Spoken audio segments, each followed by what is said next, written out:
That was weird. I just accepted it. Here we go. Oh, here we go. Okay. Okay, we're going.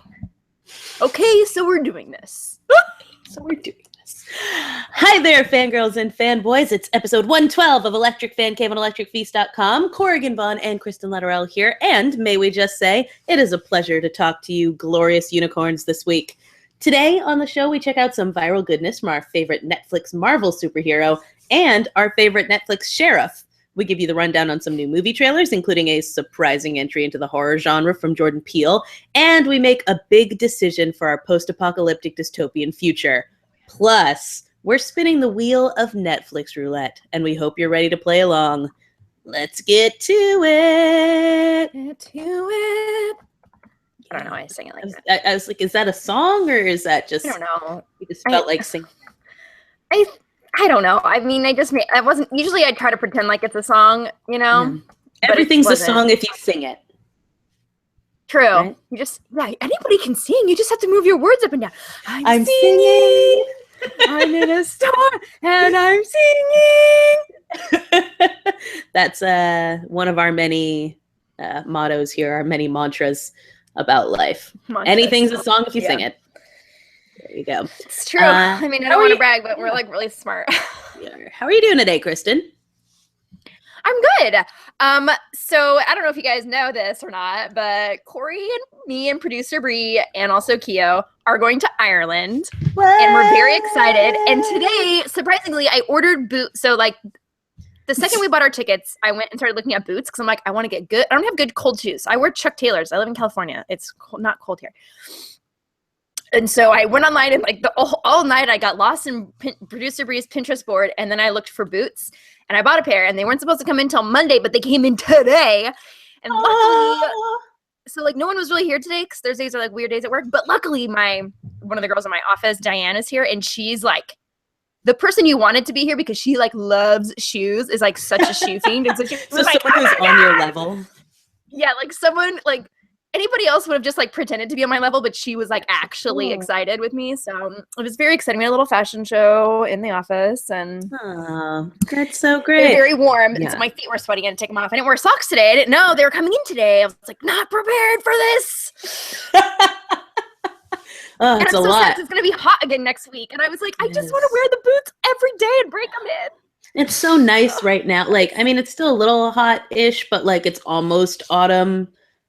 Southern California-ish autumn right now. It was delightful. So I'm sad that it's going to get hot again, but I'm so excited. Yes, we are going to go to Ireland, and it's going to be so Ireland, I'm coming home. I can see rolling fields of green and fences made of stone. I am reaching out. Won't you take my hand? This is, what we're going to do when we go there. I'm just going to have to like make like a montage of you singing that in various places throughout Ireland. It'll only be when other people aren't around. Just because I feel like it's offensive to sing like an American song about Ireland instead of an actual Ireland song from an Irish person. Yeah, they have plenty of their own over there. It's like the most American thing to do is to like go to a foreign country and only sing a song that an American person wrote about that country. Yeah. I don't know anything about you, but this Garth Brooks song. Yeah. I'm really going to live up to our country code, you guys. Yeah. I just want to say. Yeah. At least, here's what we've got going for us is that at least Irish people are loud. So true. We don't stand out as much that way. That's good, I guess. And we're just loud without that accent, but it'll be a good time. I'm glad you brought it up. I'm stoked about it. We're gonna have a good time. I'm sure we'll make plenty of videos and weird things while we're there for you to enjoy our trip along with us. They have the internet. I mean, I know they have the internet there. That's not what I meant to say. They developed the internet? That's crazy. The Irish are like way more advanced. I didn't mean it like that. I mean it like you have to be on the Wi-Fi though there, not like here, right? Or how does that work? Well, I mean, if you have an international plan on your phone, it works the same way as... I don't know if I have that. I have to look into it. I also am very concerned about the exchange rate for my cash. I know, that is a bummer. I have many things to research, you guys. It's a lot. Pinterest can only teach you so much. So I tried to learn some Gaelic, and I just don't think it was very good. No, as we determined, Kristen was trying to learn Gaelic, but I don't know what accent she was speaking Gaelic in. I know, and it was so weird because I'm like, this isn't even like an Irish. I'm not even trying to be Irish. What am I trying to do right now? Yeah, it was genuinely confusing, but that's okay. I assume by the time we're done with our trip, you're going to be basically fluent in Irish and speaking with a really proper Irish accent. Pretty sure. Either that or I'll just tell that one Jamie Dornan story over and over like it's my own story. Yeah. It's the only one I can do it in an accent. That would be pretty great. Just like every time we went to a bar, you told Jamie Dornan's not being able to walk story as your own story. Just see how long we can keep that up until someone's like, I saw that Graham Norton. I saw it on Graham Norton. I'll be like, damn it. We'll buy you a beer, sir, because yes, the jig is up, as they say.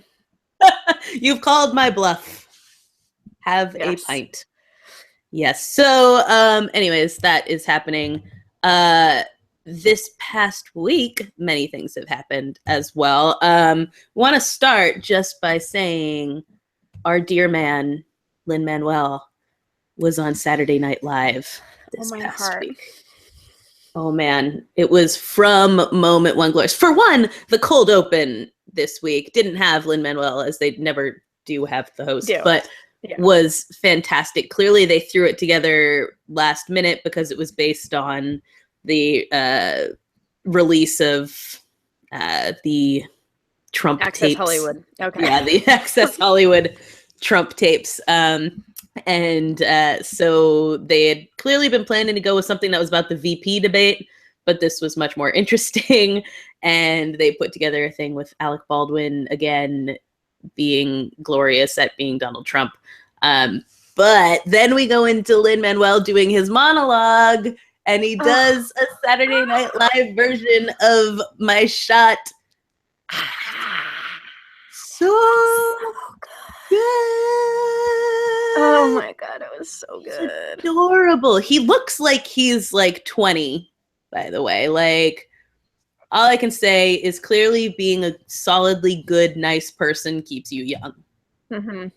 He is. It's true. Just a charming, just delightful, you guys. And like, you know, like any SNL, there were some that you were like, meh. But there were, I thought there were a lot of good. I mean, the campfire one, I don't know if you guys watched it. You guys should. I don't want to ruin it, this one, especially if you haven't watched it, because it was in peak kind of SNL style where you think it's going to be, you're like, I'm not really sure what this is going on. All of a sudden it just gets like so ridiculous and you're just laughing because you're like, I don't know what's going on. They like, I love whatever's happening right here. And everybody that was in it was really fantastic. And it was just this, because it never did what you expected it to do next, which was fun. So I had a really, I loved that one. That was actually probably my favorite sketch. Yeah, I want to say my three favorites of the night were that, the Kellyanne's Day Off. Oh yeah, Kellyanne's Day Off. That Kate one was McKinnon really good. is just fantastic playing Kellyanne Conway, Trump's campaign manager, and then the Crucible cast party. Oh yeah, I forgot about that. I did like that one too. Yeah, it helps really that I watched it twice through, so I remember things more than I normally remember things. But the Crucible cast party has like Lin-Manuel is like the hot stud of the high school, Crucible cast, and they have a cast party at his house, and it's just all the, like, if you were ever a theater kid or you like knew theater kids or anything, like this is when they brought up the T-shirt that had everybody's name on the back. I like tears were coming. And your name in parentheses if you were on the crew. And I also died with the part where I can't remember exactly what the words were of it, but essentially that Vanessa Bayer is talking about like flirting with some guy, but she doesn't really know what to do. So she just takes his hat on and walks around with it. It's like, yes. Oh my God.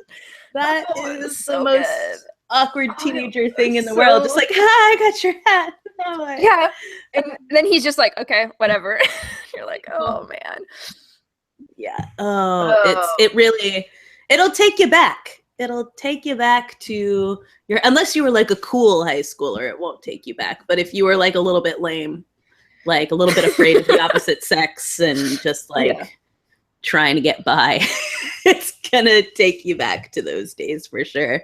So, Lin-Manuel, you are everything we wanted. I was terrified leading up to it because I was afraid it was going to be like when Jennifer Lawrence was and it just crushed our spirits because the sketches were so bad. But no, they did well by our dear Lin. Some good ones. Yeah. So well done, sir. You were delightful. Well done. As per usual. Hats off to you. Hats off to you, sir. A very important question was posed over Twitter this week. Yeah, I forgot to think about it, but okay. That's okay. That's all right. We can reason through it. So one of my friends on Twitter, Matt Thomas, he had asked, and I'm assuming he had been watching the Book of Eli, and this is why this even came to mind. But he had asked, if you had to commit a work of literature, broadly construed, to memory, to preserve it in a post-apocalyptic scenario, what would you pick?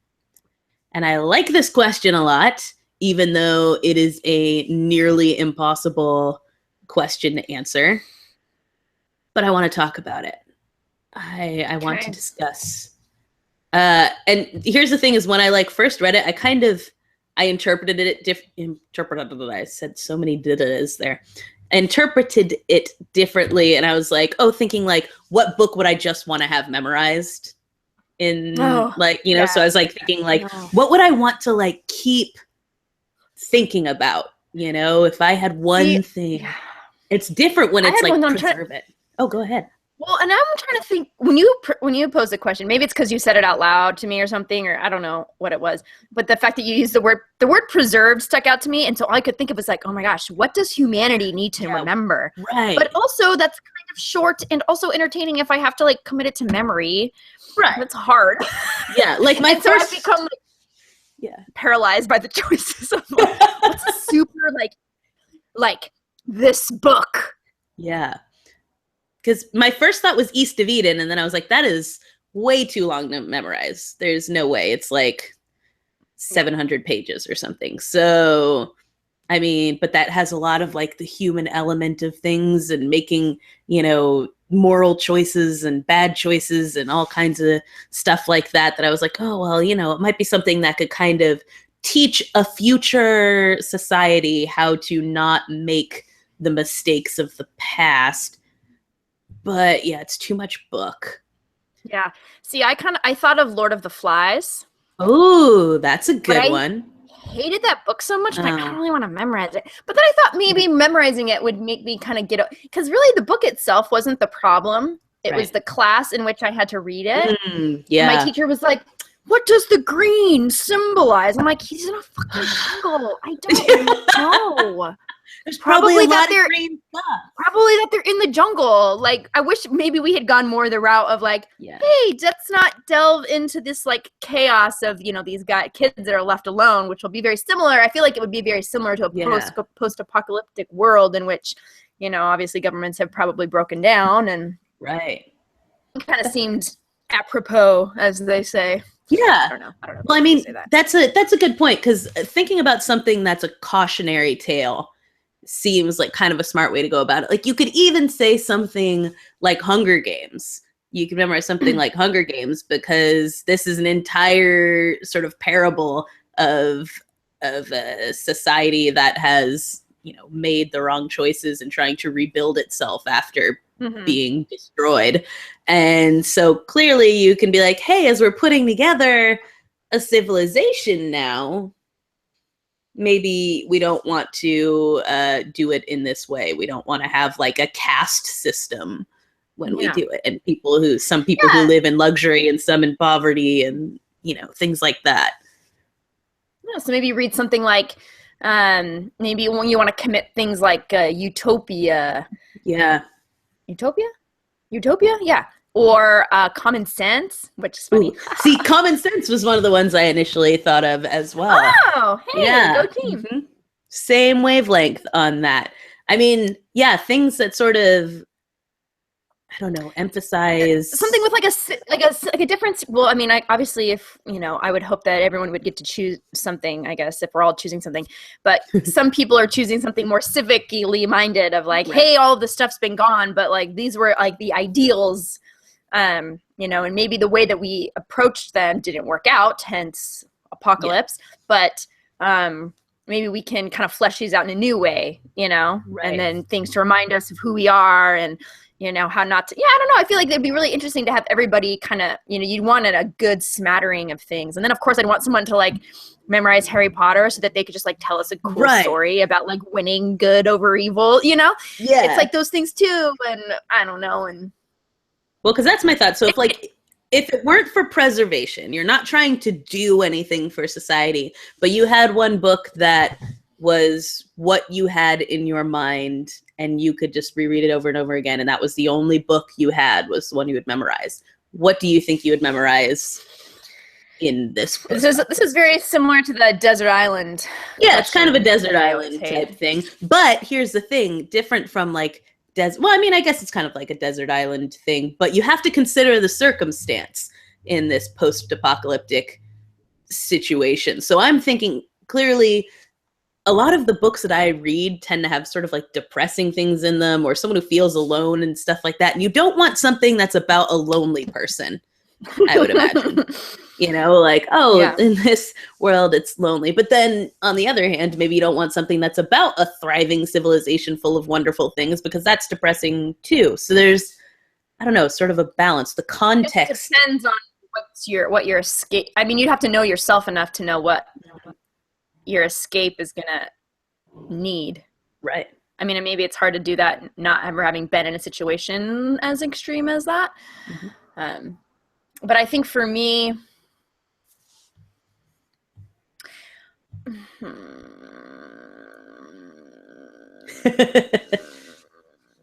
I don't know. I guess, honestly, the first thing that came to mind was The Prisoner of Azkaban. Interesting. Like I said, I mentioned Harry Potter one because it was my favorite one, and I loved it because it was the only one that I memorized. Let's say I hadn't read the rest of them. Has a very hopeful ending.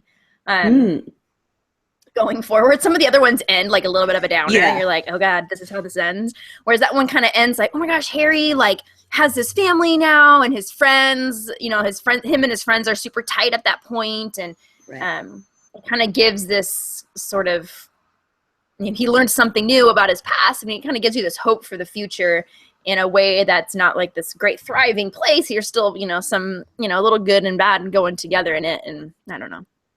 I like that. That's good reasoning. Yeah, it's very tricky, I don't know, for me, again, because a lot of things I read are sort of, they have more depressing or open-ended things like that. And a lot of stuff I read is just nonfiction, like history or memoirs. And so there's a part of me that was like, well, I could probably read Why Not Me by Mindy Kaling forever. Like it's fun. It would be uplifting or things like that. But I would want something also that I could tell as a story, I think, if we were sitting around and, I wanted to tell people of something. And so my thought is it would probably be Tuck Everlasting. I think that would be mine, because you're interesting choice. Well, see, here's my thought. It's an interesting story, it's just kind of a fun, fun, but it's an interesting story, something that if you were to tell people, they would be intrigued by the premise of it. But also, I figure if you're in some sort of dystopian future and you're feeling like, your life is in peril at all times, a story that tells that you don't want to live forever, and that there's merit in the little amount of time that we have on this planet might actually in its own way be hopeful. So of my depressing stories, I was thinking that one might actually kind of have an uplift to it. Plus, it's like a nice, close-knit family story, as well as one that has a lot of like action and adventure and, has a little bit of like all the things, except there's not really any romance in it really, but otherwise it has all those elements. There you go. Tuck Everlasting. That was my thought. Cool. That's our post-apocalyptic. Well, I guess we better start memorizing, huh? Yeah, we better get to work on that. That's for sure. Because who knows when the world will end? I mean, it's a lot going against us at this point. So, anyways, hey, the internet's been fun lately, hasn't it? Oh, internet! You old rascal! Things. The other day, one of the things we came across was that some citizen of the internet some netizen had managed to mash up Luke Cage with the Family Matters theme. And not just the theme song, but the entire feel of the theme of that show. Yeah. If you've ever seen... Yeah. Oh, go ahead. No, nothing. Sorry. I was just going to say, if you've seen the intro to Family Matters, maybe some people aren't familiar with it, you youngsters and whatnot. But, I mean, much like any show of the 90s, it's got those, like, the family faces going from person to person, showing them, like, doing something silly and laughing it off. And then you have, like, the city landscape and their names underneath everyone. It's just very classic 90s, and it has a very iconic song for the time. And it makes Luke Cage look like just, and the other element of Family Matters, obviously, is it's a black family. It's a black family living in suburbia. And so they turn Luke Cage into a story that looks like a black family living in suburbia. It was genius. It was genius. I loved the end shot of him and Pop sitting outside the barber shop. Right. Like sitting there chatting, because like what they're talking about at that point is like very serious. Very serious. And so that was funny, because like a lot of the moments that they pulled from were like happened to be the times when people were smiling, because for the most part it's not a smiley show. It's a pretty serious tone. I mean, it has its joking parts, but it's the time where people were like, "Oh, excited!" You know, it's just a funny, like the fact that they had and they didn't need that long, because in a beginning of a TV show, you really only need a couple of beats to be able to be like, "Hey, this is Mike Coulter," which was really just fun. And it's what always I love about the internet is that someone watched Luke Cage and somehow thought, you know what we could do? Because I'm like, I never would have put that together. Like, I never would have put those two things together. But somebody out there, God bless them, was watching it, and that's what they thought. They thought, ooh, you know what we could do with this? You know, and as they're going through and looking for the scenes, they're like, yeah, we can use that, or we can use that, and we can. Yeah. I'm like, what? I mean, what are you? What? Things recut for different tones are like amongst my favorite things on the internet. Oh my gosh, recut trailers and recut theme songs and all of that. The incredible creativity that goes into that is amazing. I mean, for one, finding all of those clips and everything and putting them together, but being able to figure out tonally how to make something work that is so opposite of that is so great. So you see, like you said, Luke Cage is not a smiley show. There's not a lot of people going around laughing and having a good time in it, but they managed to pull this out and make a totally different thing. Or you think like the Scary Mary Poppins trailer, The Shining as a family movie, like all these kinds of things that people are able to do. I think, Dumb and Dumber as a drama. Remember that one? Dumb and Dumber as a drama. Gosh, that one was so good. Exactly. So good. It's so great. Just on that thought, the Jim Carrey thought, I feel like the entire movie of The Cable Guy is like a recut trailer to me. Have you ever seen that? It's like the whole thing is the wrong tone. It's like, this is a comedy, but it's horrifying and it's like a thriller at the same time. And so there's something about that juxtaposition of tones that I always really like. So highly recommend watching Family Matters meets, I was about to say Mike Coulter. That's not what I meant. Luke Cage. I mean, it is what I mean, but Family Matters meets Luke Cage. It's delightful. If you've never seen Family Matters or 90s sitcoms, it may not mean anything to you, but I think you'll at least get I don't think it'll mean as much, but you'll still get the gist of like, because the music is happy and people are smiling, and so if you like Luke Cage, you'll at least find it. You didn't watch a lot of 90s. If you found Too Many Cooks amusing, then you will find this amusing for sure. At least you get the idea of it. Also on the internet this week, David Harbour.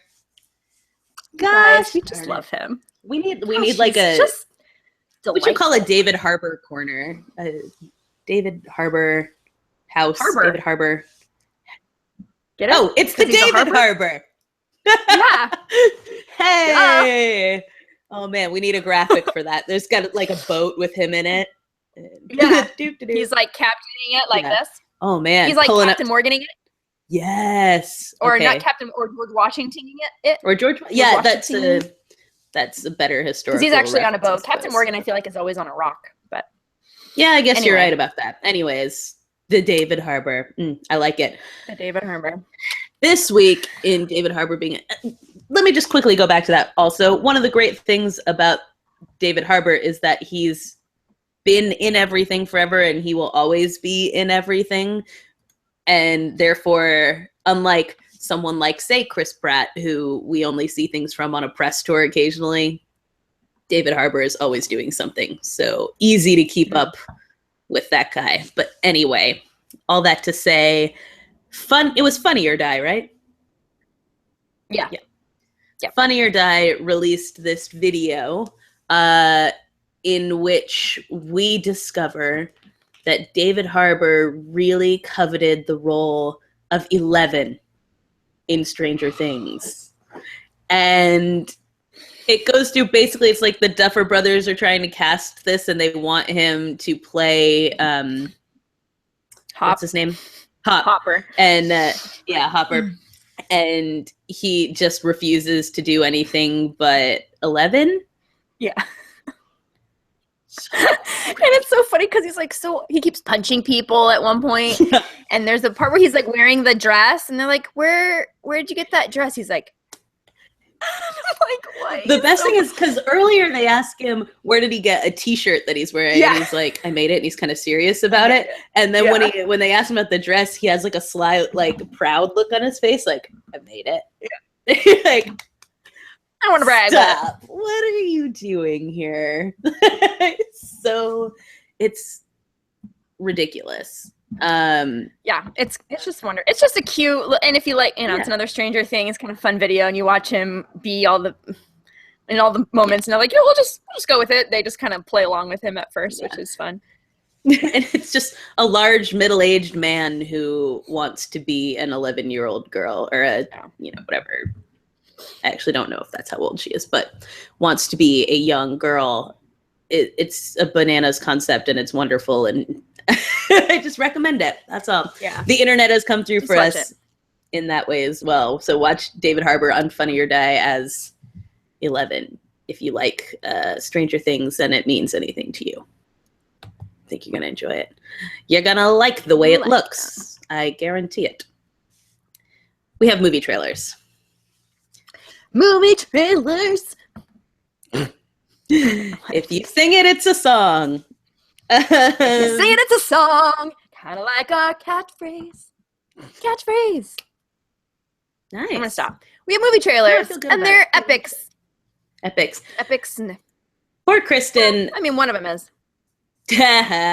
Poor Kristen. We, this week, me and our dear friend Alex Blakey talked her into watching the trailer for Jordan Peele's new horror movie, Get Out. Yes, you heard me right. Jordan Peele of Key and Peele has made a horror movie about racism. Yeah. Oh man, Kristen, I want to hear your take on it because we didn't actually talk about it except that you were like, I hate you. That was terrifying. But what did you think? It was funny. So you weren't the only person. Like on Twitter, people kept saying like, "Oh my gosh, this is so scary!" Looked at it, I'm like, "Okay, well, I'm not gonna watch it because I don't like scary things." And I think I said to you, I was like, "Yeah, I don't want to watch it. It's too scary." You're like, "No, it's not that scary." And I'm like, "Oh, okay." But I'm like, "But it's also very scary." Yeah, it's creepy, is what it is. It's very creepy because there's like the people, like the one part where he's at the party. Well, just like when he gets there and so he approaches another okay, just to start out, basically the lead character in this is a black man and he is dating a white woman played by Allison Williams from Girls, and she is bringing him home to meet her parents. And he's like, "Hey, BT dubs, if you told them I'm black." And she's like, "Why would I do that?" And as they go home, weird things start happening, and they're kind of being treated a little weirdly, and it's all Stepfordy white people around. And so he goes to a like barbecue or something like that and sees another black man there, and things get crazy.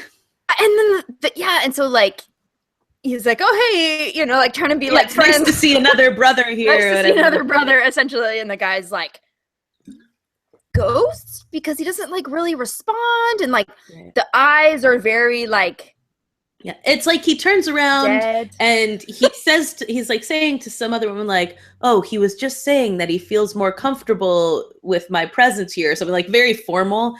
And then the guy tries to take a picture of him, and the flash goes off, and the guy goes insane and starts like attacking him. And you're like, what is going on? And there's these weird, like, what do you call them? Housekeeper people. Yeah, like housekeeper and the butler, right? But housekeeper and a butler. It's like that one part where he said, that was the part that really got me at the end when she was like, oh, no. I'm like, stop saying no. Why are you saying that? You say that, but you mean yes. And then the part like where he's like, let's get the keys, and she's like, I can't find the keys. I'm like, is she in on it too, or can she really not find the keys? Right? Like, exactly. Thing where she like dates them and brings them home and they get murdered. Yeah. The guy, I actually don't know who the actor is that is the main character. Yeah, me neither.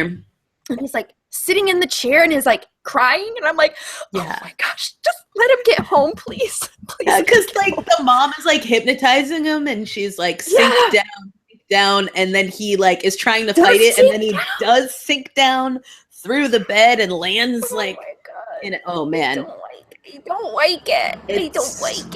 So intense, you guys. And it's cool because, I mean, obviously if you've watched Key and Peele and things like that, it's a very good writer, you know, and good actor all around, but that doesn't necessarily mean that you're going to be great at crossing genres or anything. But this really, I mean, feels like a unique horror movie, which is something that I'm always looking out for because I watch so many horror movies on a regular basis. And a lot of times it's just kind of like, there's nothing particularly interesting about the storyline. So they just come up with, you know, all kinds of gore and stuff in place of it being, you know, something new. And this really feels like, oh, this is an interesting new story that looks genuinely creepy. And I'm excited about it. I know you're not going to see it, but yeah, I'm not going to see it. I'll just go watch Keanu or something. Thank you, Keanu. I was going to call it John Wick 2, but I was like, no, wait, that's not it. Not the same thing. Confusing. No, not the same thing. Yeah, I'm just going to go watch Keanu instead. That's fair. But there is a John Wick 2. There is a John Wick 2, you guys. Chapter 2. Chapter 2. John Wick. Which is going to be fun. Do you want to describe? I'm not super clear on what the plot is, other than he's murdering, killing a bunch of people again. Yep. Entirely clear to me, but it looks. That was not. It looks very similar to where he's like, you know, him against the world, and everyone else is after him, and he's the part where he kind of walked into that like ballroom or whatever, and I was like, oh, this is gonna be really good. That part was pretty exciting. And so it looks fun, and I'm honestly interested because I feel like at the well, he had like a mission and he saw it through. So I'm like, I'm wondering kind of what he's gonna do for the second one. So it'll be interesting to see. But what's his face is back in it, Ian McShane, who I just think is always just plays like he's always that fun guy, like on the side. I don't know, just kind of like comes in and like is like ridiculous. And I'm like, I don't know what it is about you, but ridiculous. I like him, and I always like him when he's in things. I'm like, oh, he's gonna be either weird or crazy or mean or something. Is Ruby Rose the villain? Who? Ruby Rose, the gal from Orange is the New Black. Don't know who that is. Okay, well, there is a semi-androgynous woman who seems to be the villain in this, and I thought it might have been Ruby Rose, but I have no idea. Either way, it looks like it's fun, and I like the idea this chapter thing appeals to me because I could go for this being, you know, a 20 chapter thing. Like, just keep them coming with this because it's simple, it's action, it's almost, I feel like, with the idea that, I mean, he says something in there about his vacation or something like that in the trailer. And so I feel like it's trying to sort of pick up where Die Hard has kind of dropped the ball of late and, you know, carry on that kind of action tradition in that way. So it's entertaining and fun and over the top with just a lot of crazy fight scenes. And I'm into it. I love when he's so stylish in the beginning. They have him being like measured for a suit and he asks what style he wants. He's like, tactical. I'm like, is that a style of suit? He's like, one button or two. And I'm like, oh, what's happening? Yeah, what's going on here? I don't know. I like it. So I feel like John Wick 1 was obviously like a revenge movie and all that jazz. And now he's just back into the business he was in the first place. And we get to see where that goes. And honestly, if this is as good as the first one, I just say keep making them. Yeah. Totally for that. Yeah. I mean, I'll keep watching them. We had so much. I was like so delightfully surprised pleasantly surprised, whatever the phrase is, with the first one. We randomly watched it because producer Bree wanted to watch it because it had Alfie Allen in it. Alfie Allen. Oh, this is really good. Yeah, so that's a great movie. And it's nice to see. Keanu Reeves is just one of those like good people that you want to see doing things. So I think he's found his role here. Yeah. He's crushing it. Keanu. Doesn't demand a whole lot of range from him, just the right amount, I think. Yeah. So I like it. Brooding. He's really good at broody. Yeah, he is very good at being broody. Killing it. So watch that trailer. Broody. Which I know wasn't his character name, but it's funny. Oh, gotcha. Yeah, I gotcha. It took me a second. I was like, what are you that was a dad joke and it wasn't funny. Anyway.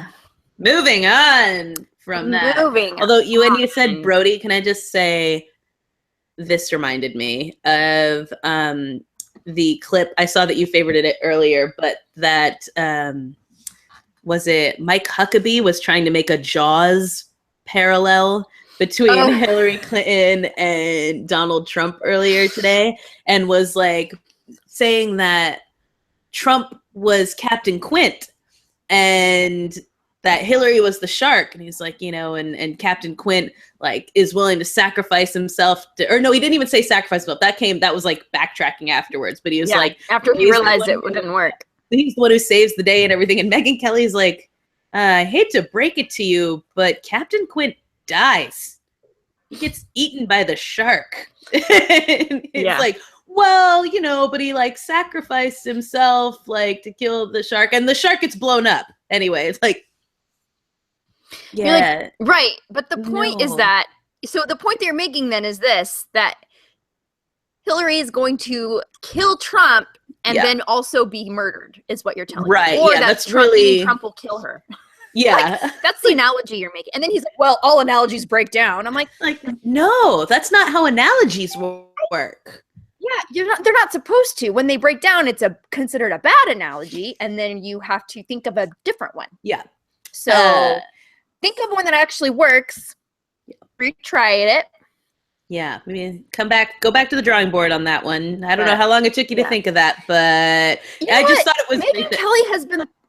Oh no, go ahead. You're probably about to say basically the same thing I was, so go ahead. Yeah, she's been throwing great shade lately. She really like, did you remember that one that she threw at Hannity when she goes? It was after the first debate, I think, and she's basically just kind of doing like they have like the camera on the room, and she's kind of like over, what are you calling it, over voicing it or something, and she's like, well, right now, she's like, right now Trump is talking to Fox's Sean Hannity. We don't know if he's going to come out and talk to some real journalists when he's done with that. And it was like very subtle, and it's like subtle, like oh snap, oh my god, need some aloe vera for that burn. It's just, I feel like lately she's like so just someone has pushed girlfriend over the edge. Yeah, she's fed up. She's been at Fox News all these years. She's like realized like maybe this sucks. And she's dealing with it. You know, she says some horrible things sometimes, but when she is on, she's on.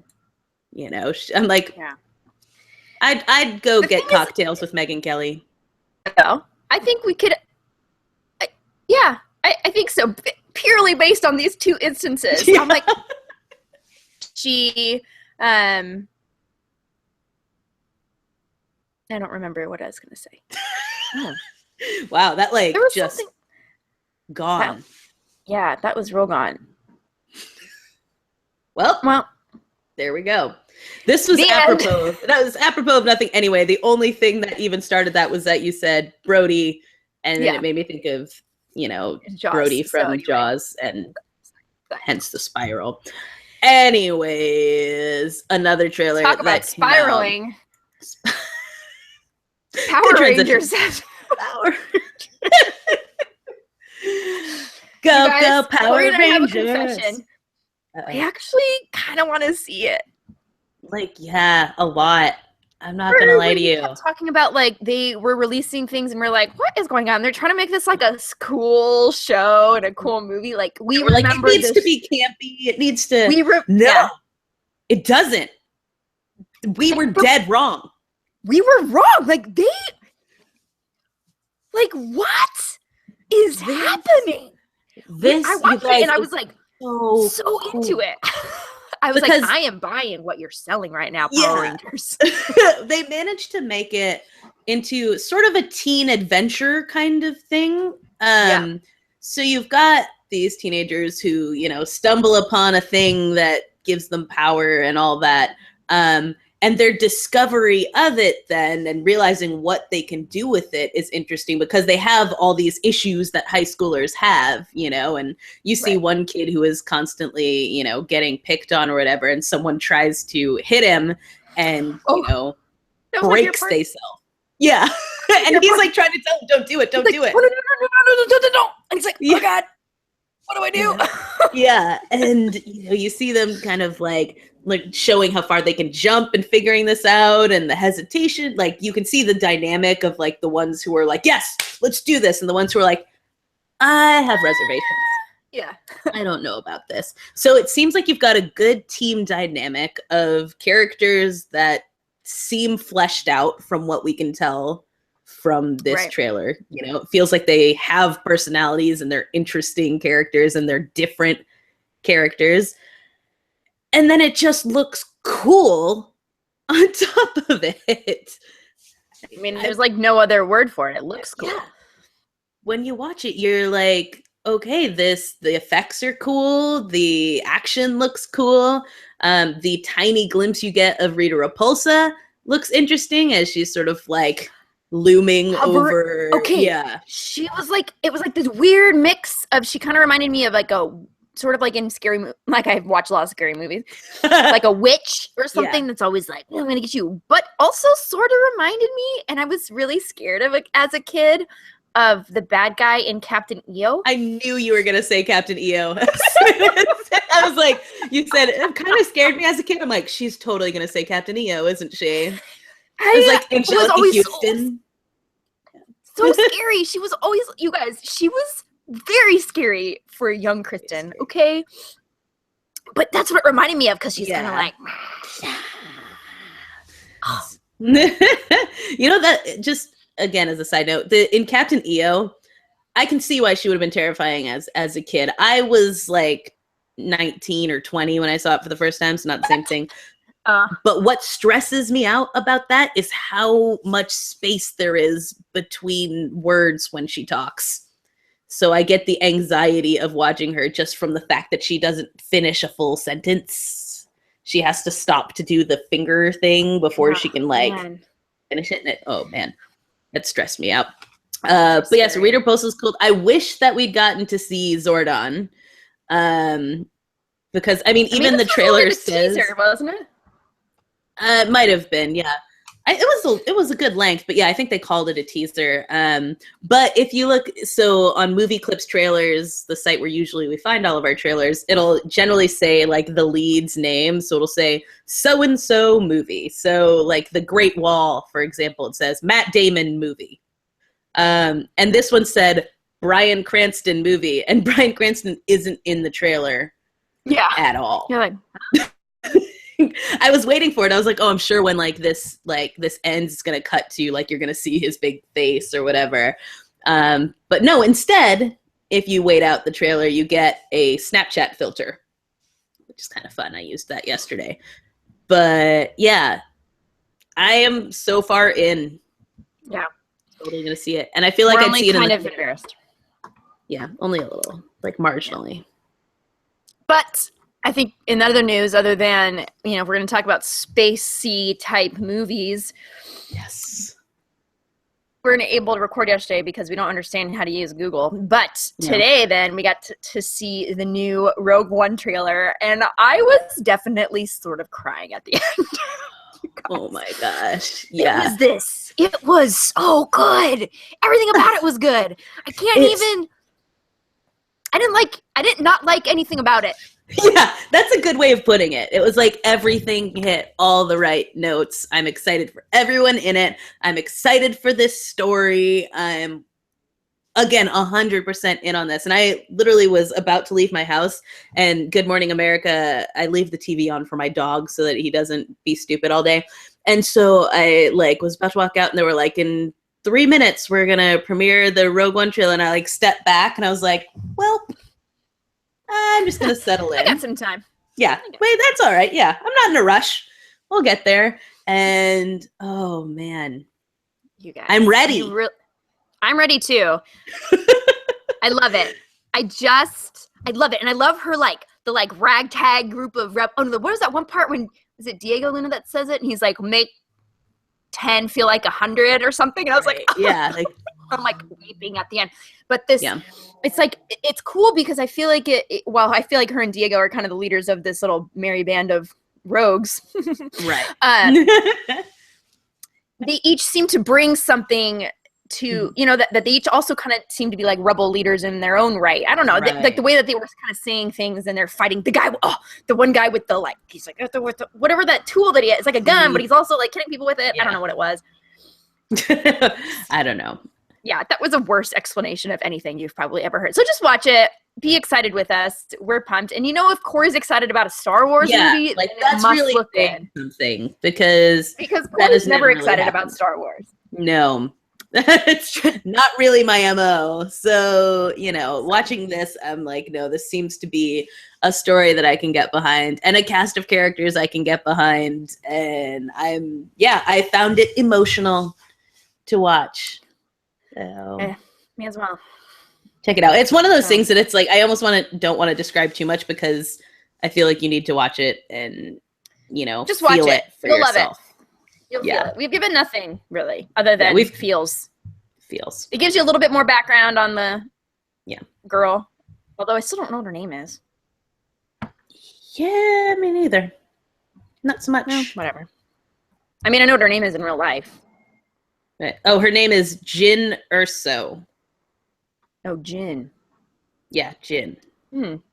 Interesting. Yeah. Anyway, we'll watch it, you guys. Yeah, they always put weird letters in it. I know. I don't. Star Wars names are weird, but whatever. Yeah. You do use Star Wars universe. We're excited. We're into it. Yeah. And then the last trailer to talk about is Allied.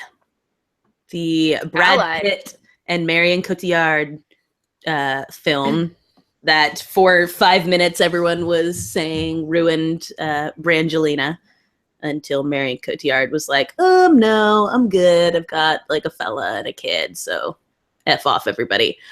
But this looks interesting. I'm into this story. So essentially it's Brad Pitt and Marion Cotillard first sort of being, I don't know what we call it, partners? Is that what they're... It looks like they get kind of set up to be partners almost. They meet somewhere and be like, hey, we have to be, whatever their mission is, and whatever. And so they're kind of set up, but then they actually decide like, hey, we're in love and we're gonna start a family together and whatnot. But then his superiors are like, hey, we think she's a German spy, and if she is, you're gonna need to execute her, and if you don't, you're gonna get hanged too. And so there's this, I think what's interesting about the trailer for me is the relational dynamic and the way that she is playing it, because, he's becoming increasingly sort of standoffish from her, and she's noticing and calling him out on it, but in such a way that you're kind of like, there's something sinister about the way she says it. So you're not sure what her motivations are behind things. You have this same sense of like a heightened skepticism of who she is and whether or not he can trust her. And, it's I don't know. I thought it seems like kind of a fun, interesting thriller to me. What are your thoughts, Kristen? I was very stressed out. Very stressed out. Super stressful. It's very stressful, you guys. I liked the opening scene actually when they're in this like ballroom and they're like all hell breaks loose, and it looks like it looks kind of a fun spy movie, for some of it. But yeah, those movies when you're like, oh, are they? Because I always want to be like, no, like they're just saying that about her because like she's probably really not. But I don't like. That's like always my first like. At least see it as sinister as her like them not. I didn't get that same angle that you did of like her noticing that he's pulling away being sinister. I just figured like as a wife, like I would notice when he's like, what's going on with you? And I think the fact that she was trained in obviously probably a very similar way that he was, that wouldn't be surprising that she would notice a small change in his behavior. And so for me, I'm more of just like, no, they just want like I don't know what their deal is or why they think this, but I'm like, don't give into it. Don't make, don't think she's a spy. But she might be. We don't know. She has a baby. Spies can't have babies. I'm very sensitive about it because in Alias, remember she was a spy and she had a baby, and I was like, Mama Bristow was like the worst. But then she always made you think that she wasn't the worst when really she was actually the worst. Okay, well. I still loved Sydney, even though sometimes she was kind of not good to her. And so even then, it could go either way. So you're worried for the child. I'm just very worried that she is going to, I want her to be a good guy. Right. But I don't want him to kill her. I want them to be together and run off somewhere else. Yeah. So that he doesn't have to kill her. Yeah, I mean, my gut says that has to be I want it to have a happy ending, case, although I have a feeling that he kills himself instead. Ooh. That's what I bet. Yikes. Hadn't even considered that angle. Spoiler alert. I don't know. It could go any of many ways. So, I don't know. I feel like maybe she is a spy, but he's like, I can't kill her. Right. I love her. Yeah. Then they have to find some way around it, whether that's him killing himself or getting her out. Because there's always that angle of the like, well, maybe she is, but maybe she doesn't want to be. Maybe she is on his side. Yeah, maybe they're holding her family hostage. Yeah, there's so many things that could, lead to this. And so once I've seen a trailer like this, I clearly need to see it because I'm going to be stressed out not knowing otherwise. So I'm looking forward to it. Yeah. So we'll see. Brad Pitt looking old. Yeah. I feel like I can say that about him. He's in his 50s now. I mean, he doesn't look haggard, but he definitely looks older. I didn't mean it in a way like, oh, God, he looks old. But it's like, but I feel like he's starting to show his age. I feel like before, I'm like, oh, my gosh, how old is he? 35? And I'm like, and this one, I'm like, oh, no, I feel like you're an older gentleman now. Yeah, there's nothing wrong with that. No. Ain't nothing wrong with aging. If he wasn't, he'd be dead. So. That's good. As they say, better than the alternative. Yeah. Which is dead, for those of you who didn't get that saying. Sorry, it sounds like there's someone at the door. Give me 1 second. Why don't you introduce James Gunn's post while I do this? James Gunn, So, if you guys didn't know, earlier this week, it was the International Day of the Girl. So if you don't know what that is, it is a day when we kind of celebrate and bring awareness to education around the world. So there's 6 million girls out there who aren't able to be in school, and then there's they kind of highlight stories of women and girls who were able to kind of against all odds go to school and be able to learn and further their education.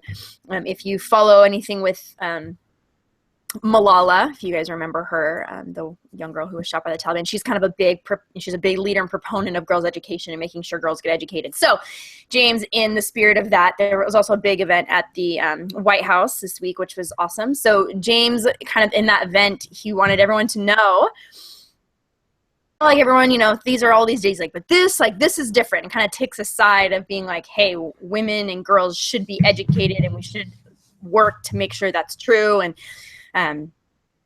it's funny because he's like, I know everyone thinks you have an agenda. He's like, but I do have an agenda in my stories, which I like that he owned it. And he's like, he's like, the agenda is like one that I think everyone should have, of like telling like full kind of stories and full breadth of them. So you should go and read the whole post. I won't read the whole thing to it, but some of the excerpts was just kind of talking about how in the new movie coming out, he was saying, we hope you guys enjoy it because he had such a great time kind of writing these full-bodied characters. And it's one in which the storylines of the women and the men don't come at the expense of one another. Right. And so they, kind of come to fruition together, and they're, these fully realized stories of both people, which was really cool. And so, yeah. And I love really the way that he phrased it, like, how did he put it? About the Bechdel test thing in it. He says like that. They backed it over with a truck. Yeah, ran over it, backed over it with a truck. And, he says, I can't wait for you all to see Guardians of the Galaxy Volume 2 with Gamora, Nebula, and Mantis in action, where we not only pass the Bechdel test, but run over it and back up over it again and again in an 18-wheeler truck. And then, as you said, and where the stories and the men's stories don't come at the expense of each other, but are interwoven in a way that strengthen and optimize all of them. That's so refreshing. Yeah, super refreshing. And I liked him like talking about like, he's a man. So sometimes writing, perspective of like, for me, like I can, I mean, I am a man, so that's what my perspective is, but it doesn't mean that he can't try to understand, the experiences of what it would be like in a female character, which I feel like lots of times writers who are male don't tend to do that. They're just kind of like, well, just throw her in there because otherwise I'll get in trouble if I don't have someone there, exactly. Or it's like they serve as more of a prop than an actual contributor to the story. So I'm excited. He didn't give us any kind of plot points other than the fact that they do something and they're in it to win it, and it's going to be a really fun movie. I think that like it usually is. But anyway, it's just kind of a cool thing, and I think especially on the day that it was commemorating of these things of like women who like have personalities and are strong and weak and all these things at once, like we too are fully realized human beings, spoiler alert. Go figure. And so that's like that's a reasonable thing to expect from female characters. I think that's kind of what is so great about him saying this, is like it's not about the agenda the way people put an agenda of being just PC and throwing something in for the heck of it, but being like, no, this is what the world is like, and women are full characters, and my story is strengthened by having that perspective in this. And why would you not want that? Like, how could you possibly argue against that in something? Yeah. That's just a good idea. So yeah, James Gunn, we salute you. Hats off to you, sir. Hats off to you. A 21 James Gunn salute to you. Kristen, we have to do a thing here. We have to do a thing.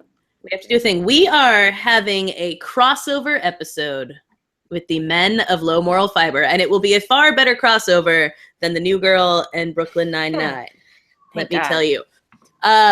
Where, as you know from when the Men of Low Moral Fiber were on our podcast, they discuss games, specifically LucasArts games. And since you're listening to us, I assume you know what we talk about. And one of our games is Netflix Roulette, which we haven't done in a long time. So they have us playing a little game called Day of the Tentacle, and we'll see how that goes. And we have them playing Netflix Roulette, which means that we need to spin the wheel, Kristen.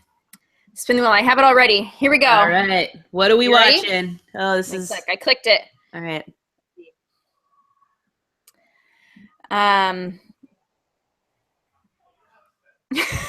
Oh, boy.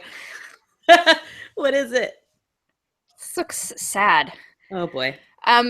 Children of Unlock from 1980. Actress Ina Balin, starring as herself, American Red Cross volunteer Betty Tisdale, and orphanage head Madame I don't know how to say this last name, attempt to carry out the daring evacuation of 400 Vietnamese orphans on the eve of Saigon's fall in this tale of compassion.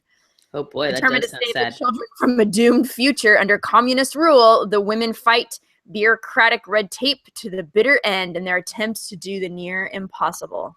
Is this in English, just to make sure? I don't know. What's it called?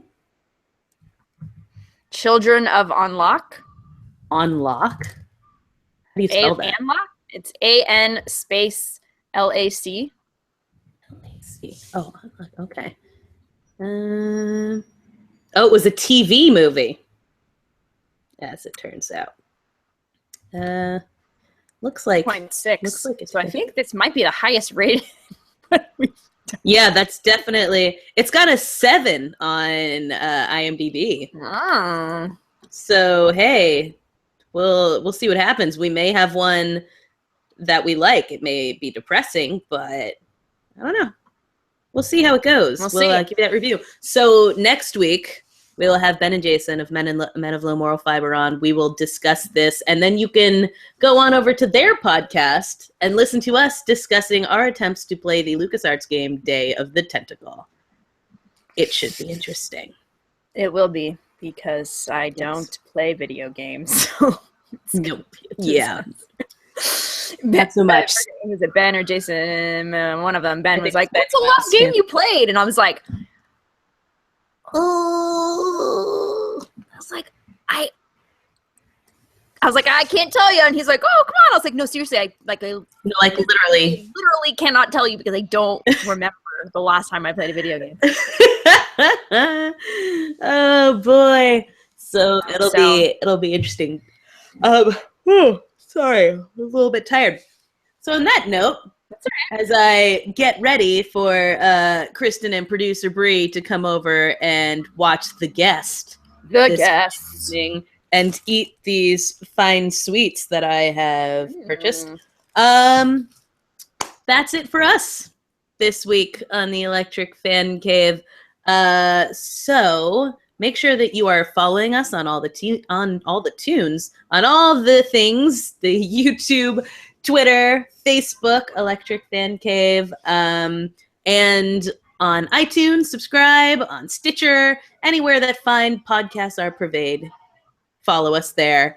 And make sure that you rate and review us on iTunes so that more people can find us and so we know what you're liking about the show.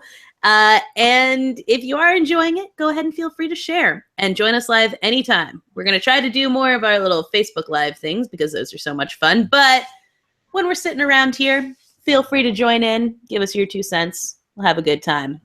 So for this week, I'm Corrigan Bunn. I'm Kristen Lotterell.